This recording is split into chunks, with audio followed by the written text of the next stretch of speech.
प्रभु यीशु मसीह के मधुर और मीठे नाम में आज दिनांक 15 अप्रैल दिन सोमवार को आप सब श्रोताओं का हम स्वागत करते हैं।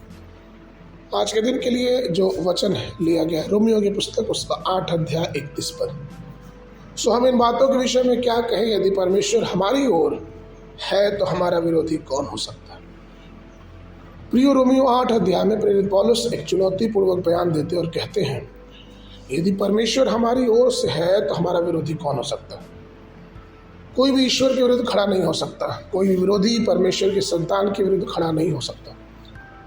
जो लोग परमेश्वर के संतान को कुचलने का कार्य करते हैं वे एक दिन खुद ही नाश हो जाएंगे।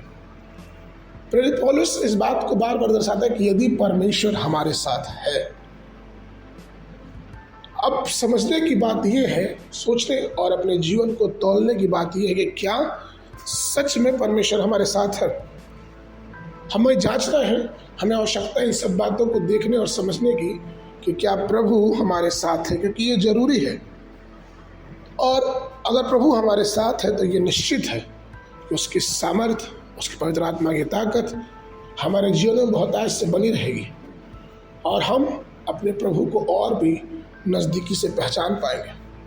भजन उसके 118:6-7 पद में दाऊद कहते हैं, यहोवा मेरी ओर से है, मैं न डरूंगा, मनुष्य मेरा क्या कर सकता है। यहोवा मेरी ओर मेरे सहायक में है और मैं अपने बैरियों पर दृष्टि करके संतुष्ट होगा। प्रियो, वो ये इसलिए है क्योंकि दाऊद को अपने जीवन की घटना याद थी। गोलियात जो कि सब मनुष्यों से बड़ा योद्धा दिख रहा था, लेकिन जब दाऊद उस रणभूमि में पहुंचा तो दाऊद को परमेश्वर उस योद्धा से, उस गोलियात से बड़ा दिखा। उसने लोगों की बात ना सुनकर परमेश्वर की बातों पर विश्वास किया और उस विश्वास का नतीजा यह निकला कि उसने उस बड़े गोलियात को अपने जवानी के समय में ही मार दिया। यशायाह नबी की पुस्तक उसके 54 के 17 पद में वचन कहता है, जितने हथियार तेरे हानि के लिए बनाए गए उनमें से कोई सफल ना होगा, और जितने लोग मुद्दई होकर तुझ पर नालिश करें उन सबों से तू जीत जाएगा। यहोवा के दासों का यही भाग होगा और वे मेरे ही कारण धर्मी ठहरेंगे, यहोवा की यही वाणी है। यिर्मयाह 1 के 19 वचन कहता है, वे तुझसे लड़ेंगे तो सही परंतु तुझ पर प्रबल न होंगे, क्योंकि बचाने के लिए मैं तेरे साथ हूँ, यहोवा की यही वाणी है।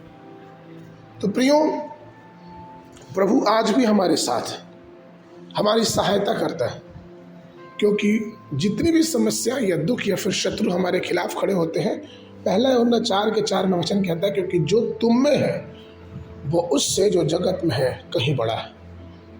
इसलिए हमेशा परमेश्वर की बातों पर ध्यान दें और याद रखिए कि वो प्रभु जो हमारे साथ है वो इन सब बातों से महान और बड़ा है और सर्वशक्तिमान है। इसलिए प्रभु की बातों पे विश्वास करें और मजबूती से आगे बढ़ते जाए। आज के मनन के लिए भजन संगीता 118 का 5। मैंने सकेती में परमेश्वर को पुकारा, परमेश्वर ने मेरी सुनकर मुझे चौड़े स्थान में पहुंचाया। बाइबल अध्ययन के लिए सुबह के समय पहला सामुएल उसका 27, 28, 29 अध्याय, शाम के समय लूका 13 अध्याय 1 पद से लेकर 22 पद तक। परमेश्वर आप सबको आशीष देवे।